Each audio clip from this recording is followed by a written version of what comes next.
Hello and welcome, everyone. So my name is Dr. Alexandra Montgomery. I am the director of our Center for Digital History here at the George Washington Presidential Library at Mount Vernon. So I want to welcome all of you and thank you so much for coming to our program this evening, and also recognize the Ford Motor Company for generously supporting this popular monthly lecture series. For those of you who have not been to a Ford Evening Book Talk before, we have these every month. They are always free, and we do stream them online as well. So it's a great way to hear about doings in the world of Washington, very broadly understood. It's a good and fun and popular program, and we're delighted to present this one tonight. I'll also say right up at the top, just a few housekeeping things. Tonight for questions, we are asking you to submit via an online form. You'll notice there is a QR code on the screen at various points. We will make sure that it's on the screen shortly. And for those of you who are joining us online, there'll be a link in the chat. You can just go to that form, submit your question. It'll come to me at the iPad. So it's very streamlined, very high tech. We love tech here at the George Washington Presidential Library and the Center for Digital History. Also, just a note of some upcoming library programs that you all may be interested in. Our next lunch at the library is May 27th, and we'll be welcoming the Library of Congress editors Susan Rayburn and Zach Kiltzman, who will discuss their new book and exhibition catalog, The Two Georges, Parallel Lives on an Edge of Revolution. This is a fantastic exhibit that's currently on at the Library of Congress, contrasting and comparing the lives of George Washington and George III.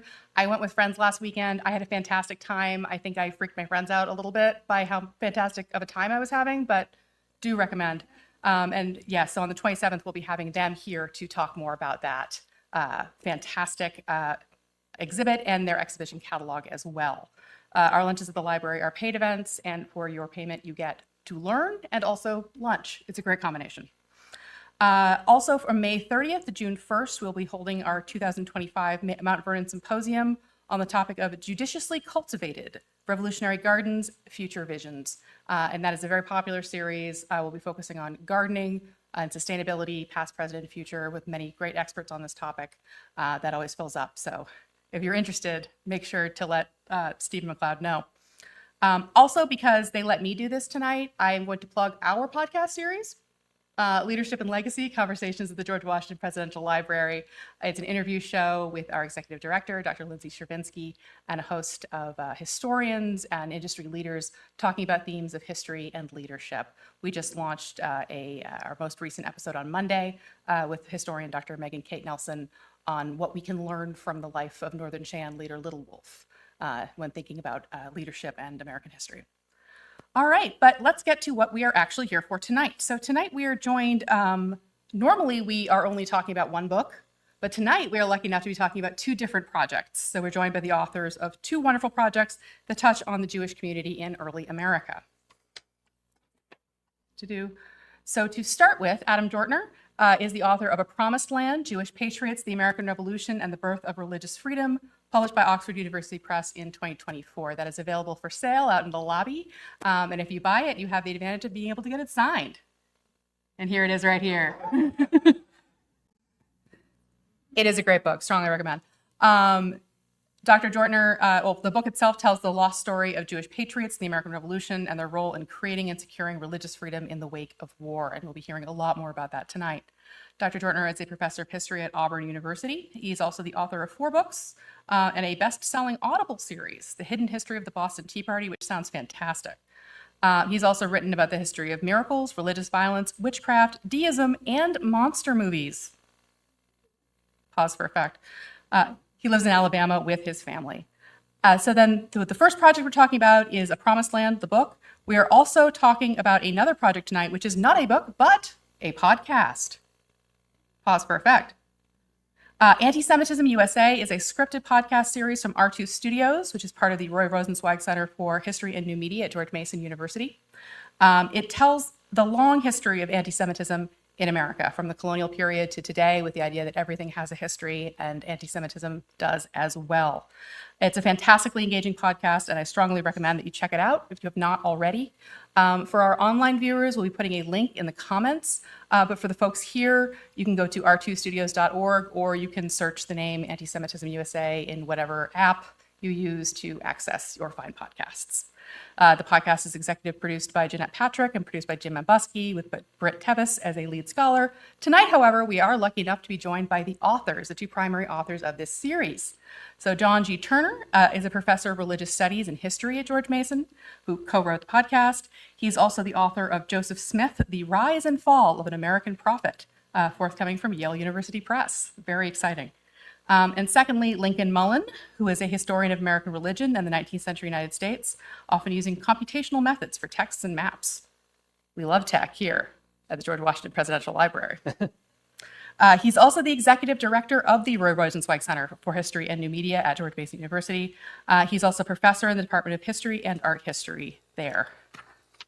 He is the author of America's Public Bible, a commentary, and is the other author of Antisemitism, U.S.A. All right. So with that, I will go sit down and we will start this fantastic conversation.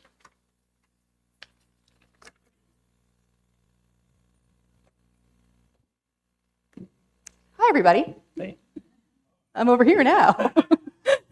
How are we all doing tonight? Great. Well, these are two wonderful projects, and I think that the best way to start off is just to ask each of you, sort of collectively and singularly, just to say a little bit more about each project, about the book and about the podcast. I'm especially interested in, what was the inspiration behind these? Where did these come from? And just be able to get our audience just a general sense of what these projects are. I'll start. First, let me say one thing about the book itself before I extract you with how I thought of it. Yeah, this is sort of, I wrote this book trying to investigate the origins of Judaism in the United States. I expected that I would find a story of hardship and a story of discrimination. I actually did. I found that actually Jews coming to the United States through the process of the revolution, citizenship is extended to them. This wonderful process that was able to follow up. Great story about performing synagogues. And moving around. Now, the reason is more depressing because the Nazis marched on my campus in 2017. Now, the Nazis were in Auburn before school. Wow. But the Nazis came and a number of us were sort of surprised, were shocked by this, and sort of dragged into sort of trying to form a response. And I sort of wanted to think about, okay, one of the things that is often said about Jews and about there is an idea that there is one kind of person who was present at the beginning of the American experiment, and that those are the real people, and everybody else sort of comes in later, and that actually is not true. That there's a person from the beginning. So take this off. Can we get AV to the front? Sorry, folks, we're having some mild technical problems because we do love tech here at the George Washington Presidential Library with all of its flaws. So the main issue with taking off the mic is it will make it more difficult for our live stream audience. Ask John and Lincoln. Let's ask John. And You take. So would you guys like to talk a little bit about anti-Semitism, U.S.A? Well, thank you for the question. John and I have worked together on a number of projects in the history of American religion and in digital history, and we were sitting down. This was in the aftermath of, or the beginning rather, of the Black Lives Matter movement and of publicly engaged scholarship like the 1619 Project. And we were looking at those and seeing that those projects were doing good history, and they were also having a real impact on the public consciousness about really deep problems in American history. And so we were casting about trying to think, what would be some subject on which we could contribute our expertise. Lots of folks were doing things along the history of race in America, and certainly there's more work to be done there, but that was not the area where we thought we could have a particular contribution. And this was right after the Unite the Right rally in Charlottesville. This was also after the murders at the Tree of Life Synagogue in Squirrel Hill in Philadelphia, which was the single largest act of violence against American Jews. And this was at a period where it seemed, according to the Anti-Defamation League, in a sort of quantitative terms, anti-Semitism was on the rise in the United States. And Subsequently, there's been the war in Gaza, which happened in the middle of us writing the script, the October 7th attacks, and then the subsequent war. And more recently in American contemporary politics, there was, of course, the attack on American universities, which is in part because of, under the cover of defenses against anti-Semitism, it has become a huge sort of complicated thing in American life in a way that we could not have anticipated. I regret to say that John and I were right, that it's a subject that was worth pursuing. But we think that as historians, the roots of this are not simply in our contemporary politics, but rather that one has to go back to the origins of American history. We could go back all the way to the arrival of the first Jews in the United States, or perhaps even further back in history to try to understand American anti-Semitism. But we began more or less where Adam has begun his book as well, in the period around the American Revolution, to try to excavate those roots of anti-Semitism. The purpose being to help folks understand their history. It's a podcast that you could listen to. We happen to know on the day that we launched the podcast, in the morning, we had an event like this in the evening, and somebody had already listened to all 10 episodes, which is way more history of anti-Semitism than you need to digest all at once. But anyway, it is a manageable history that can help people to understand the origins of this hatred in the United States. I'll just add a couple of things. For me, anti-Semitism was very much on my radar screen due to some of the national events that Lincoln mentioned. What also made me want to personally engage on its history was talking with undergraduate Jewish students at my own university who encountered it on our campus. And honestly, well, I thought it was just you, Adam. But, not necessarily in the headline grabbing things that you've read about nationally, but in sort of small scale acts of vandalism and rhetoric. I had a undergraduate student, not for me, but for another professor, write an extended research paper on documenting anti-Semitism at George Mason University. Found a lot of examples. And then talking with other people connected to Jewish life at Mason, including some much older members of the community, I heard from a large number of people, where is this coming from? This isn't what we experienced back in the 1960s and the 1970s. There was a sense almost of, a lack of historical foundation. And at the same time, we knew that all of the different strains of anti-Semitism that one encounters today, they do have long histories in the United States and more broadly. So, I was very interested because I wanted to understand the present better through the lens of the past. Well,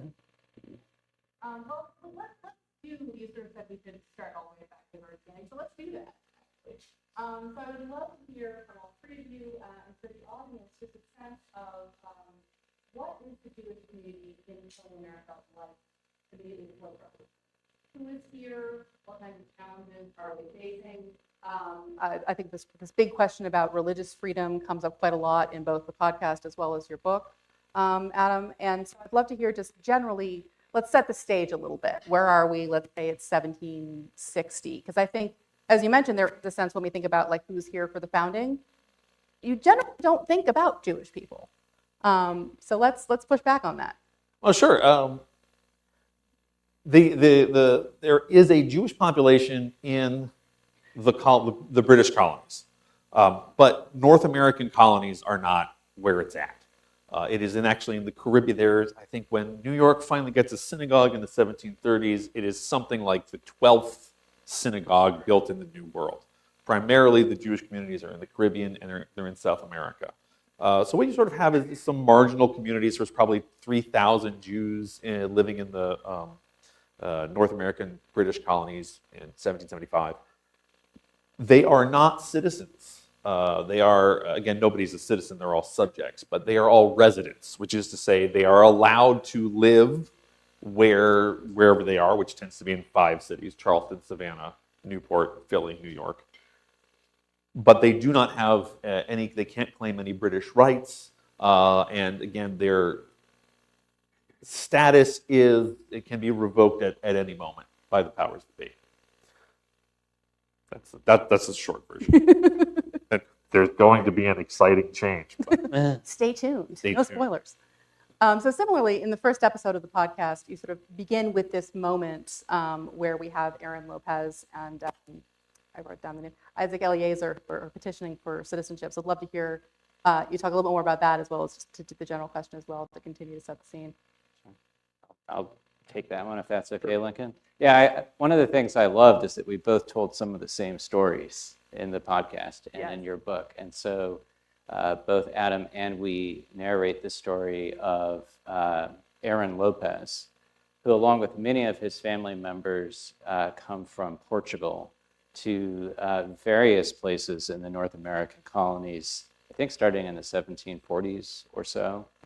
And it's, on one level, it's a really encouraging story, because this is a family that has secretly maintained its Jewish identity and practice in Portugal, having been forced to officially convert to Catholicism.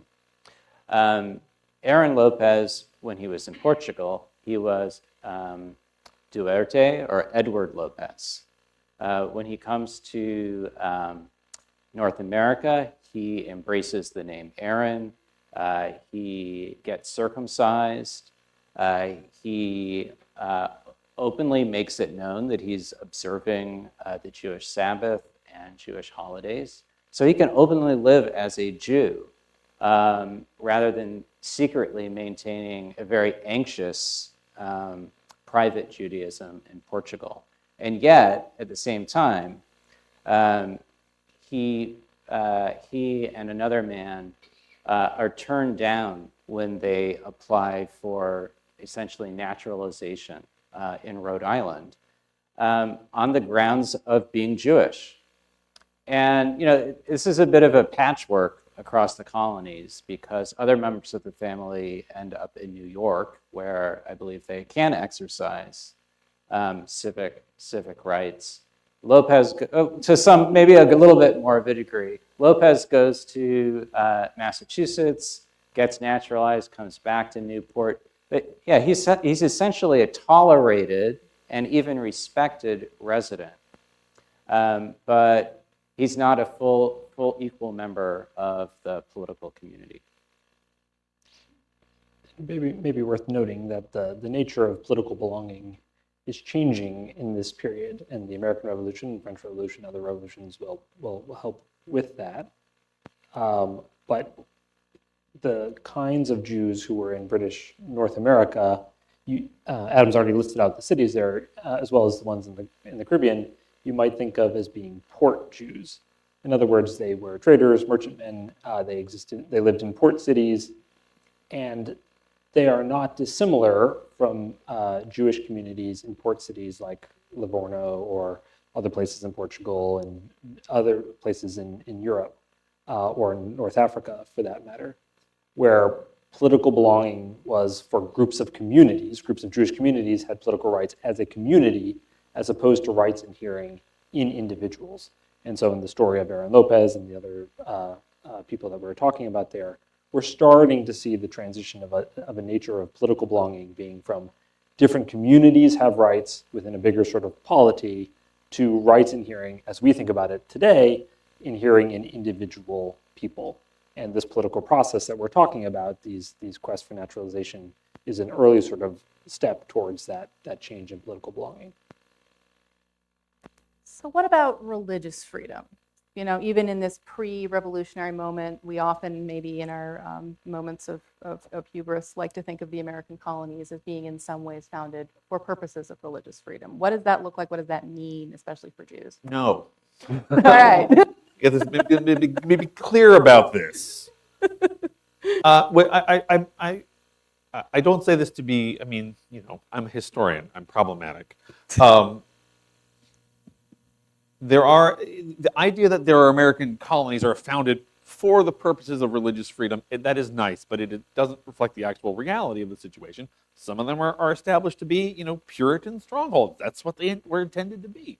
And when the colonies revolt, when they shake off the British, if you read the Declaration of Independence, there's not a single religious cause named in that document. Every cause is about the political order, the nature of representation, et cetera, et cetera. So it's not surprising that Jews would not have these rights in the United States. And this works, I don't know how well this is going to work in Virginia. Boy, in Alabama, when I say the Baptists don't have those rights either, that sells in Alabama. But they don't. Virginia, again, and Virginia is where a lot of this, Virginia, Massachusetts, where this goes down. The Baptists are not an officially recognized religion. So if you are preaching and you are a Baptist, you can put that person in jail. That doesn't happen all the time. There's not a purge of Baptists. But if a Baptist gets uppity and is a preacher, you can put them into prison. If Baptists are in Pepperell, Massachusetts, Baptists are doing a baptism, thus the name, and a small mob comes, beats them up, and baptizes the dog in the same river. Boy, that's it's funny now. It wasn't at the time. But this is completely consistent with the way in which the colonies are run, the way in which the British Empire is run. There is a state church. The state, the monarchy, and the Church of England, which again is Anglican in England, it's Presbyterian in Scotland, and it's Congregationalist in New England. Don't ask me why. But these are the things that are okay. Everything else, you don't have the rights. You just don't. Because the state is also spreading God's word. And if you are a Baptist, if you are a Jew, you are harming the state. And through the process of so that's how it is when the revolution begins, and then in the United States, when the revolution ends, it will be something different. I don't know if you want me to talk about that now. Well, let's talk about Okay. all the changes. So yeah, we've alluded to a whole thing happens called the American Revolution. So how does that fit in? What happens in the American Revolution? What happens is, one, Washington needs dudes. There's no reason to think the revolution is going to become a harbinger of greater religious equality, greater religious freedom. But Jews joined the revolution in large numbers. I mean, they're a small group, but percentage-wise, large numbers. Jews in the revolution are then promoted to officer status with no regards as to their religious origins, which is a change. In Europe, no Jews are allowed to serve as officers because of, again, the army is serving God. You cannot have a Jew commanding Christians. Washington doesn't care. And again, he never has to issue any kind of formal note about this. He just needs the men. Same thing happens with a guy named Mordecai Sheftall in Savannah, who in 1775, they kick out James Wright, the British governor, and they set up a committee to run Savannah. Well, Mordecai Sheftall is head of that committee. He's Jewish. In Britain, he can't serve in any public office because of his faith. But they just kicked all those guys out. And so now Sheftall can just do it. There's no rules. And they're like, yeah, it's Sheftall. Give it to him. It's less a case of they sort of sat down and said, now let's all think about the principles that we want, religious principles. It's much more of a case of they are not looking at religious purity or religious confession, but they're looking at a political confession. And then as the war continues, there's a very interesting fact that most of the cities Jews live in, except for Philly, get knocked over by the British. So Jews who are patriots and who can afford to all go to Philadelphia, where they recreate this sort of national synagogue in Philly. Can you say a little bit more about that? Because I found that absolutely fascinating in your book when you were talking about the impact of the revolution on the organization of the religious communities themselves. Yeah, I mean, again, this is what I didn't expect to find this, but again, I certainly had ideas about what American religion looked like in the revolution. I was not prepared to find out that one of the first national religious groups are the Jews. But that's what happens because you get Jewish patriots from Newport, New York, Savannah, Charleston. They're all in Philadelphia. They reconstitute the synagogue, which is called Mikveh Israel. and they reconstitute it as a deliberately national group. They get rid of their board of directors called the junta, and they appoint a new board, which is made up of people from all the different states, all now states, and one guy from like New Orleans by way of Havana who was becoming an American, and they appoint a guy from New York is going to lead the services, and a guy from Philadelphia is going to be the president, and they start inviting the elected representatives of Philly to come to that synagogue, and that it's a much more democratic synagogue than previous synagogues had been, and then when the war ends, they all go back home. Every synagogue in America in the 1790s was headed up by somebody who had been at Mikveh Israel. Therefore, we can say that there is sort of this American Jewish organization that is created by the American Revolution that sort of gives the American Jewish community a shape and a common set of institutions and organizations in a way that many American religions don't get for another couple of decades. So again, what's the effect of the revolution? Well, it gives us American Judaism as an institution. Again, it's not the biggest group, but there's something important there, which is to say the way American freedom and liberties are working out through the process of the revolution is to bring the Jews not only into citizenship, but also they're one of the first folks to organize. Do you have something to add to that? Oh, yeah, sorry. Well, I'm gonna point to a passage in Adam's book that I like. Again, available for sale in the lobby. Yeah. Jews wished to know whether the new union would reestablish the Christian government of the British Empire. The nation did not. Almost every place where Jews lived in the early American Republic got rid of its religious restrictions on citizenship directly after the Revolution. Virtually any time Jews sought acknowledgement of their full citizenship, they received it.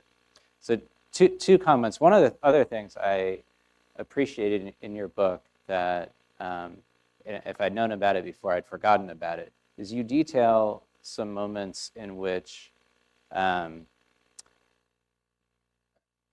other patriots explicitly make a decision to include Jews in their activities. So for instance, there might be a parade or a protest, and the organizers really almost bend over backwards to include the city's Jews. At one point choosing to do it a day later so as not to conflict with the Jewish holiday. That's really nice. And at the same time, even while you're discussing these relatively, these years of rapid progress for Jews in terms of inclusion, you also detail a lot of instances of what you could call Jew hatred or, to use the later term, anti-Semitism. There's still a lot of talk about Jews as Christ killers, so there's still a lot of religious anti-Judaism at this time. And nevertheless, the balance of these American communities often chooses to be inclusive. Just one comment, though, on that passage I read. There's a lot in there when you think about the almost every place or virtually any time. There were a lot of contests for citizenship for American Jews that extended not just years, but decades, I'd say even into the 20th century in terms of full inclusion as American citizens. So it seems, from my reading, this is a couple of decades of really rapid progress and strong after effects, but there's still an element of precarity here, I think. If I could jump in on that point about jumping back a little bit to the idea of religious freedom and the revolution and what that entailed. I was recently at the Jefferson Memorial. Am I allowed to mention Jefferson at the Washington Library? No. I was recently at the Jefferson Memorial, and up on the rotunda there, they have the words of the Virginia Statute for Religious Freedom, which is that people are free to profess and by argument to maintain their religion. This is a statute that I frequently refer to with my students. John mentioned the George Mason and the particular environs there. And outside a building that we both teach in quite frequently, there are often preachers, anti-abortion activists, pro-Muslim activists. This is all, this is the milieu of American religion and American politics, for that matter, shows up there in that public square. And the students don't like it. They'll come in and they say, I don't, why are these people trying to hand out me tracts, or why are they shouting at me with microphones or whatever? And I'll say, well, sure, you don't like it. I get that. You're just trying to go to class. But one, isn't it interesting? And two, this is why we're a Virginia State University. Let's think about the nature of religious freedom here in the United States. It is freedom to profess and by argument to maintain.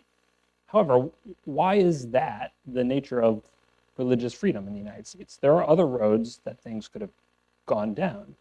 And the religious freedom rights that we've talked about so far are the rights of political belonging. In other words, many of the state constitutions initially disqualified people if they could not believe in both the Old Testament and the New Testament. That sort of, cuts Jewish people out, or in Jesus, or in the Trinity. There's various sort of ways of excluding, of being inclusive in terms of Christianity.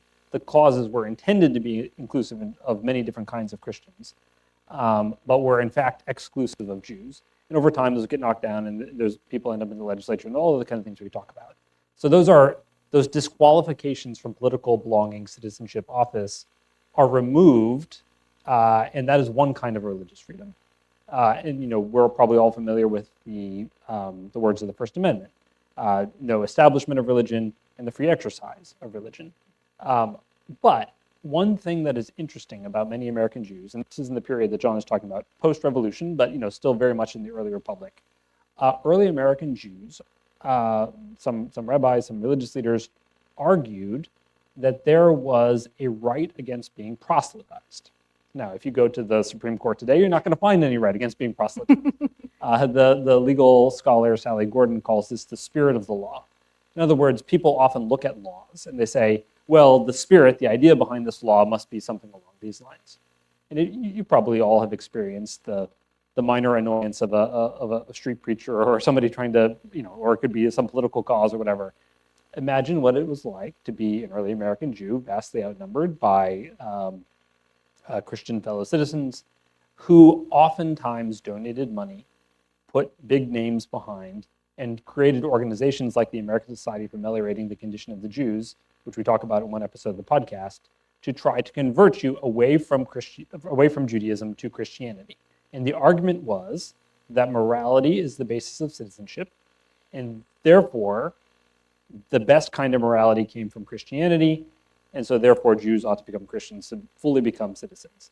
And so that's like a Christian argumentation about what citizenship means and its fullness and virtue and all those kinds of things. And on the other hand, you have American rabbis saying, well, actually, this is a free country, and so that means that you're not allowed to proselytize us. Now, Jews lose that argument, right? We live in the world of the Virginia Statute for Religious Freedom and of the First Amendment, where people can, by argument, have freedom to profess and by argument to maintain their religion. And that means the freedom for people to try to proselytize other kinds of religious communities. But that's a kind of a path not gone down in American religious history, but it shows American Jews trying to achieve a kind of a fuller kind of a freedom where they could practice their religion, not just with a free exercise, but also away from the threat or the concern of proselytization. I'm gonna jump in to slightly disagree with you, sure. Lincoln. I mean, I do not, and this is something that is in our broader current political debate. I do not like the terms inclusion and exclusion as ways of talking about political belonging, because it gives the idea that the reason we have toleration, the reason we have rights, is so that everybody can feel like they have a piece of the pie, which is to say, the reason we should have, and I'm going to use Muslims as an example, because this was something else I was thinking about when I was thinking about the questions about Muslim citizenship that have bloomed in the last 15 years. The reason we should have extended rights to Muslims is because we need to be tolerant of them, because we're trying to be nice to them. And I think that is, I don't think that's the nature of religious freedom, but I want to also be clear, as someone who loves religious freedom, it's a big loser of an argument. And I want for everybody here to sort of think about this as we try to, if you are in favor of religious freedom as I am, we don't have religious freedom so that everybody can feel nice. You have religious freedom so that you yourself can decide what it is you believe about God, which is to say, and to an extent, that makes it not just a question of political belonging, but a question of how do we get to religious truth. And there is a very old Christian, Baptist, tradition that says if you have any political offering given to you in exchange for faith, you cannot say that you are really a Christian, because you cannot say you freely gave your assent. And of course, to be clear, this is early America. Free assent is like the dream. But the idea, it is that sort of say, if you, that Madison says this, a bunch of the Baptists say this, if you're only going to give jobs in the legislature to people who can confess that they are Protestants, then you've given people a great reason to lie, or they will get. It's like giving them a free gift to become a Christian, and you can't have that. Only a faith that is divorced from worldly concerns can possibly be valid. And I think that is, so in other words, the question is not of inclusion, it is of everyone's religious freedom, which is to say, if a Muslim can't do something because they're a Muslim, then my rights have been violated. If a Christian scientist or a Scientologist cannot do something, or an atheist can't do something, then it's my rights that have been violated. And I think that, I don't want to be like, that's the winning argument, but as someone who grew up in an overwhelmingly Christian environment, and who later went on to become a Christian myself, that's the argument that I think needs to be made, because it does have to do with that religious freedom is not just everyone's responsibility, because we need to take care of everybody else. We need to take care of ourselves. We have screamers at people, street preachers in Auburn too. Auburn students also hate them. But there's an extent to which the ability to hand out, if that guy can't hand out a tract on the street corner, then does anyone have the right to freely assent to something? Sure. If I could, I absolutely take your point, Adam. I just want to briefly discuss the American Society of Familiarity with the Condition of the Jews. We're a little bit outside the period of the Revolution here, but not really. No, they're cool. It's cool. Tell the story. It's a good story. Because lots of the people on the board of directors come out of the Revolution. I think John Quincy Adams is on the board, as a figurehead. But the American Society of Familiarity with the Condition of the Jews was founded in New York and in the 1810s. And its purpose was not to meliorate, which is kind of a weird word, right? Its purpose was to evangelize the Jews. And this was a period in American history where to be incorporated, you needed to have a special act of the legislature. Right now, if you want to get incorporated, you go to the Secretary of State and you pay $20 or whatever it is, and you get an incorporation, but not in this period. And Mordecai Noah, who was a leader of the Democratic Party, a Jewish man, really fascinating person, helped block the passage of the bill, the Society for Evangelizing the Condition of the Jews, and changed it to meliorating.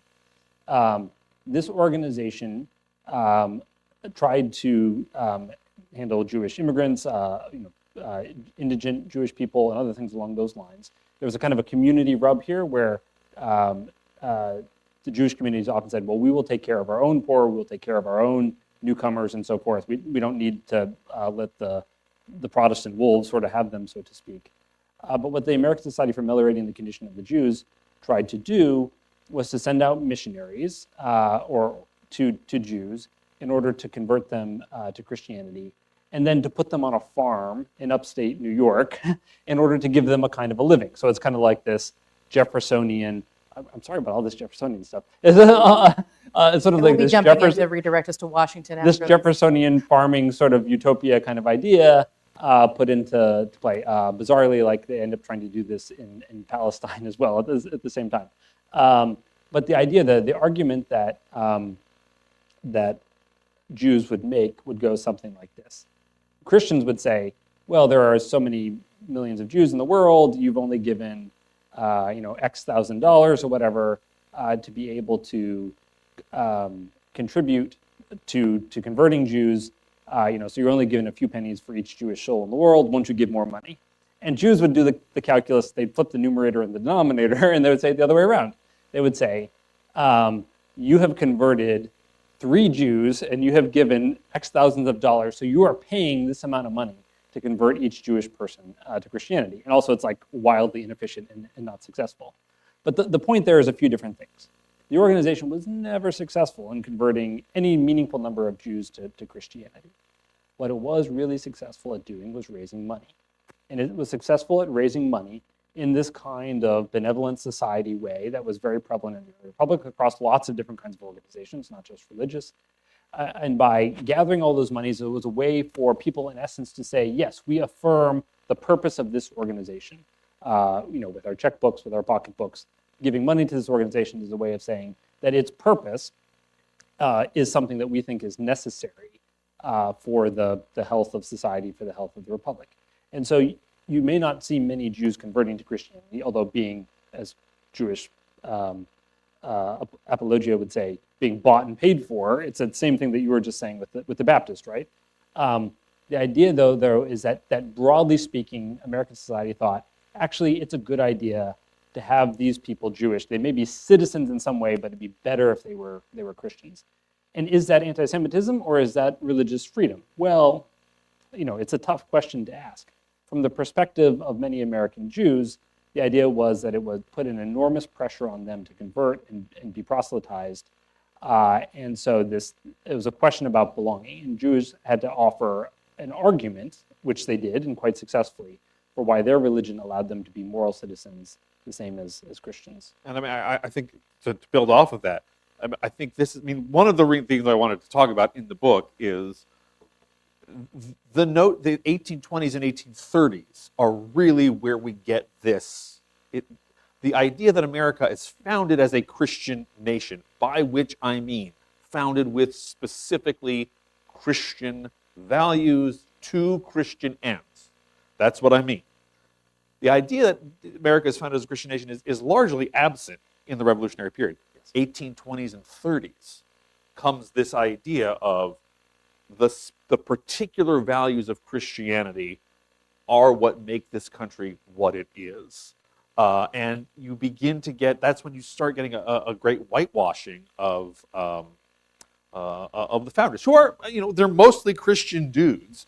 They're not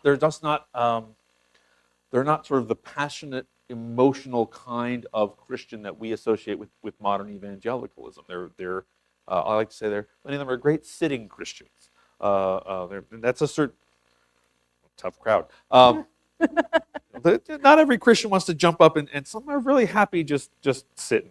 You mean you think George Washington would never have converted to Pentecostalism? Not as such, no. But he would have found something nice to say about them, I'm quite sure. So on that note, before we get too far into the 19th century, Yeah. and to address some of the, by invoking Jefferson in this room, I think I'm required to bring us back to Washington in order to keep my job. So what about Washington? We talk a lot here at Mount Vernon generally about the Torah Synagogue letter. I also just want to thank all of you here. I've learned from both the book and the podcast that I've been pronouncing Moses Seychelles' name wrong this entire time. So thank you for that. But where does this then fit in? It's 17. Let's go back to 1790. Let's go back to Washington, Torah Synagogue. Where does that fit in this larger narrative? Is it a distraction? What's going on? So maybe I'll take that one first. And one thing that I like about that story is if you simply look at Washington's letter, and it's a very warm response with beautiful language. I think what one might lose sight of is that the Jews of Newport had legitimate anxiety about their rights as citizens. I know we've been talking a lot about political inclusion with regard to religious freedom, but that whole idea of citizenship is fairly new. Everybody's sort of transitioning from thinking about themselves as subjects of a, Protestant king to being citizens of a republic. And when Seychelles writes his letter to Washington, he notes that his people have heretofore been deprived of their rights. So he's looking to Washington to, in a way, correct that deprivation. And so, that story that we began with about Aaron Lopez and other Jews in Newport not being able to be naturalized there, not being able to vote or hold office, Washington is giving assurance that in this new nation, things are going to be different. Even if, and I think it's an aspirational statement at the time, because there are still places where for decades Jews can't vote or hold office. But I think sometimes those aspirational principles, even if they don't always reflect the reality on the ground, they can be really powerful. And Washington's letter, Seixas's letter and Washington's response are good examples of that. Yeah, I was reminded of Washington's response in your answer about how it's not toleration per se. It's because, in Washington's case, you already have the rights to free religion. We're not tolerating you. But it's this idea, the idea of it is not just we're trying to be nice and cozy, right? It's something different. Yeah, I think John got it in one. But yeah, it's again, it's indicative of Washington's experience. Again, there's not a lot of Jews in the early republic, but they do have contact with Washington, with Madison, with Jefferson. And a lot of, I'll say something bad. Can I say something? I'll say something bad about Jefferson. That's good too. Okay, because let's be clear. Jefferson, I don't know if I would. He's not like a diehard anti-Semite, but he doesn't like Jews. He certainly doesn't think very much of Jewish tradition. But he also recognizes that that's irrelevant to whether or not they should have rights or not. And I think Washington Washington's a committed Christian. He's a devout Episcopalian. Sometimes people don't believe that really happens, but it sure does. And he recognizes Episcopalian in the audience. See, that plays. Now you know you're Virginia. I am in Northern Virginia. You're saying that's not an oxymoron. But yeah, to sort of say one's worth is in other words, the same thing that applies in his military acumen, which is, are these people qualified? If yes, promote them. If not, not. And I think this is from that you get this idea of, everyone's going to be judged based on how they perform as citizens. And again, highly aspirational. Not indicative of the reality, but worth having around. So we're going to move to questions shortly. Before I do, if you wanted to make any brief comments, so we do have time for questions. What's the takeaway from all? It's interesting, but what are the stakes here? What are we learning? What is the big takeaway from telling these stories and learning these histories?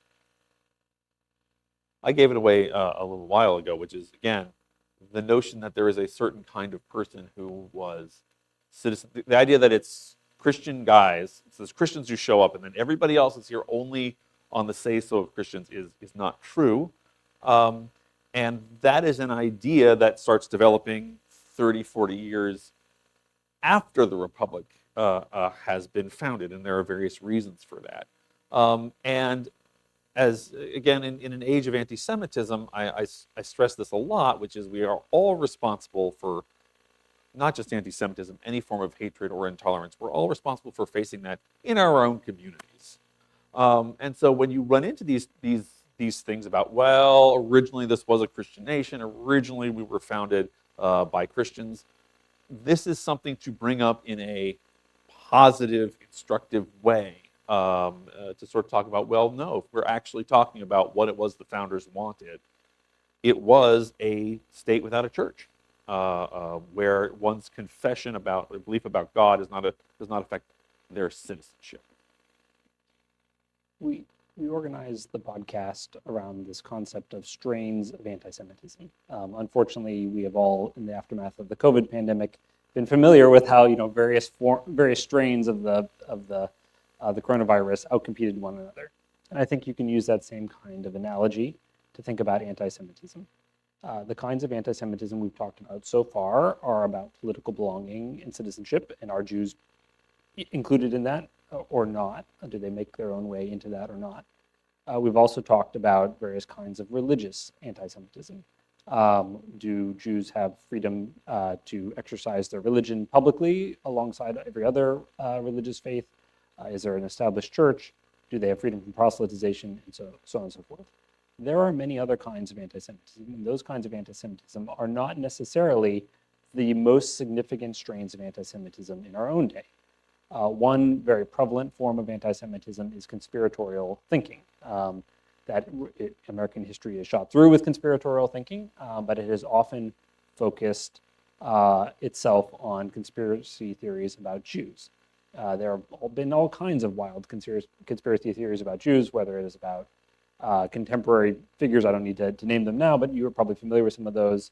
Or even this idea that was prevalent among the U.S. Army officer corps before World War II, that Bolshevik Jews were going to take over New York City, and they even drew up sort of contingency plans to defend the city against this Jewish insurgency, which was a total madness. But it was a kind of a conspiratorial thinking. There's also been a strain of anti-Semitism which is about the exclusion of immigrants.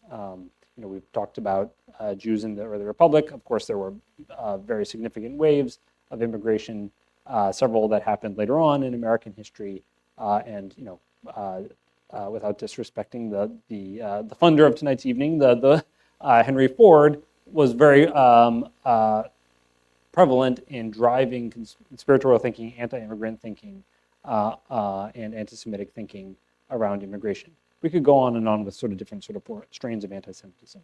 The point that I want to make, the takeaway as it relates to this part here about the American Revolution and the early republic, is that those strains of anti-Semitism, religious belonging, immigration, political belonging, actually continue throughout American history, just like with the coronavirus pandemic. One strain may be the most common one. I would argue today conspiratorial thinking is the most common one, but those other forms are still prevalent. You can still get sick from them. And so in American history, American Jews participate in the civil rights movement along much the same logic that Adam was talking about with religious freedom earlier, which is that if political rights are denied to one race, they will also be denied to American Jews. And you can think about American Jewish political belonging and the belonging of Black Americans as being of a piece, obviously with differences, but they are connected in some meaningful way.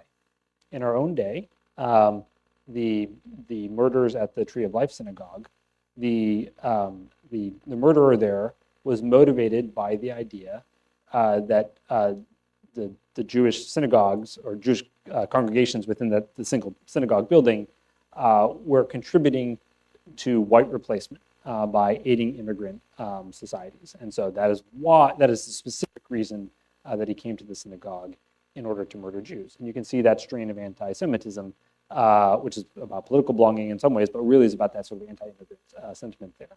So if we want to understand the origins and roots of anti-Semitism in the United States, it's instructive, just as Adam has said, to go back to the early republic and to look at these origins, because those strains, once they're there, they never go away.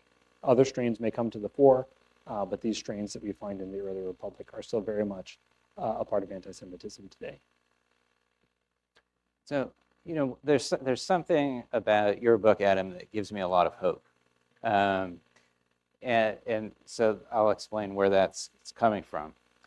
So every year the Anti-Defamation League partners, I think, with the university in California to conduct a social scientific study of American beliefs about Jews. It's sort of an index of anti-Semitic beliefs. And they ask questions such as, are Jews disloyal?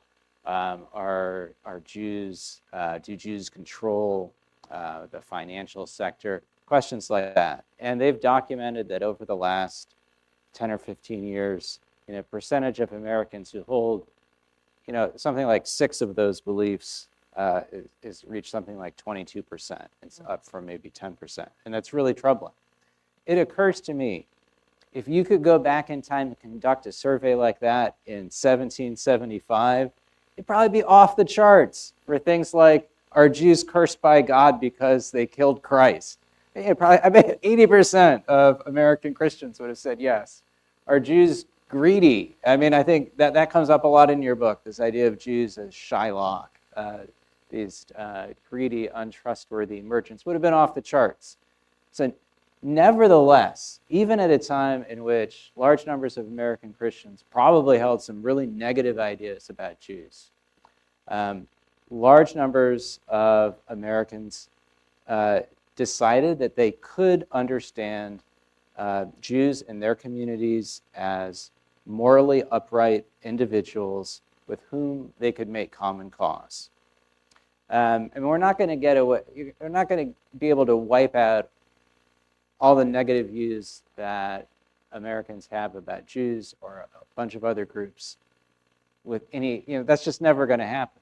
Nevertheless, communities can make progress as they did during these revolutionary years. I found that really hopeful.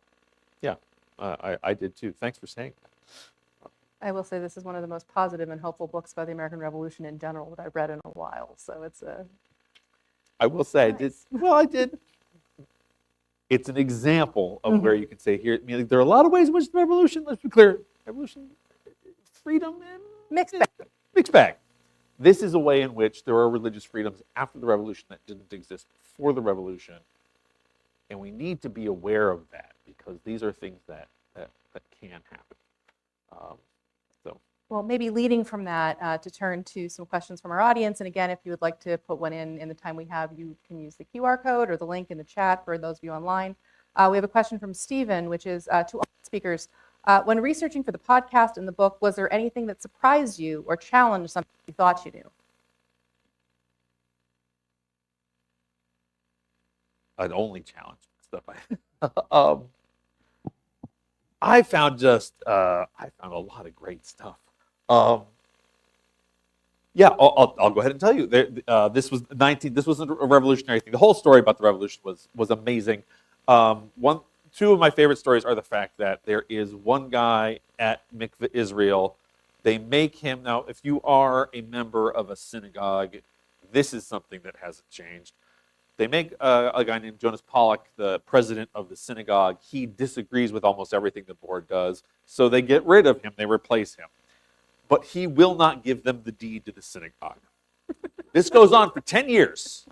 10 years. And it was great because there's a part where the minutes of Mikveh Israel are missing for 8 years. And I was like, oh, well, I'm going to lose the story. No! 10 years later, same thing still going on. And the reason I think that they all are sort of hanging together is because Pollock and the others are also working on trying to amend the Constitution of the state of Pennsylvania to remove its test oath, so that even though they are, they don't like each other, they're still working things out together.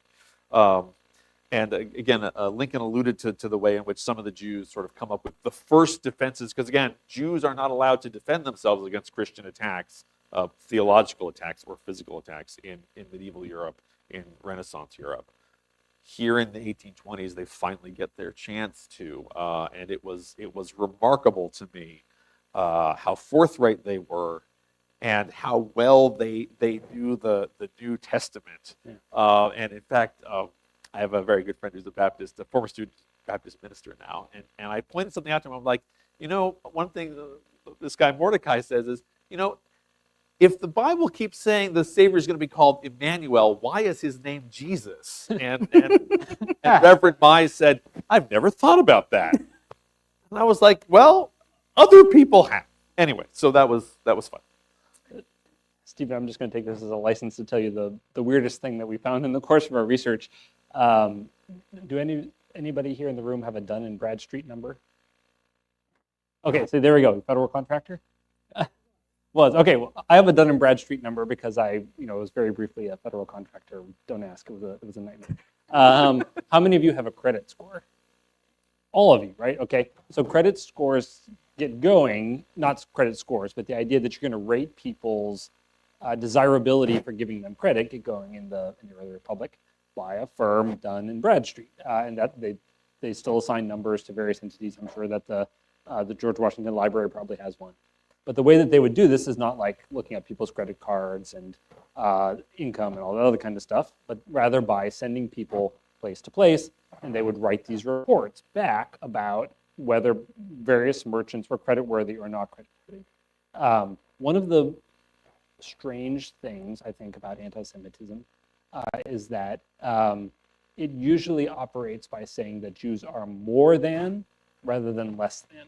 So the way that racism often works is by suggesting that certain racial groups are less intelligent, less moral, less capable, or whatever. Anti-Semitism often, not always, but often says the opposite. Jews are too good with money. Jews are too good in the media. Jews are too good at controlling things or whatever. I'm painting with a broad brush here. And so I would have anticipated that those credit reports would have said, these Jewish merchants are very responsible, we should give them credit or whatever. But in fact, they often said that Jewish merchants, they were sort of flat out anti-Semitic. You can read these sort of credit reports, perhaps you check your credit report. You can imagine going back and reading these reports from the various Dun & Bradstreet folks saying just how lack of, how untrustworthy and how lack of credit these, well-established merchants were. That surprised me, and it sort of pointed out to me the sort of prevalence of everyday anti-Semitism in those sort of basic operatings of commerce, including an area where stereotypically we think about American Jews as having been quite successful. And I would say similarly, I knew about the fact that some hotels and resorts had excluded Jewish patrons in the late 1800s and early 1900s. I didn't realize how prevalent and pervasive that was. I think it's probably difficult to arrive at truly accurate statistics, but according to some surveys, around 40% of hotels and resorts in the United States in the early 1950s at least tried to exclude Jews. It's a staggering number, and some of you have probably heard about the green books that African Americans used as travel guides to know where they could stay.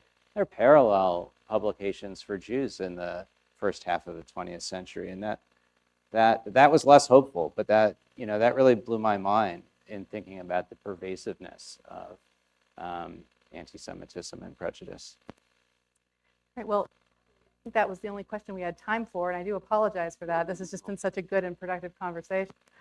And we're about at time. Indeed, we are 2 minutes over. So I want to join me in thanking our speakers and our authors. You can purchase the book outside. Check out r2studios.org, the podcast. And thank you all so much for coming.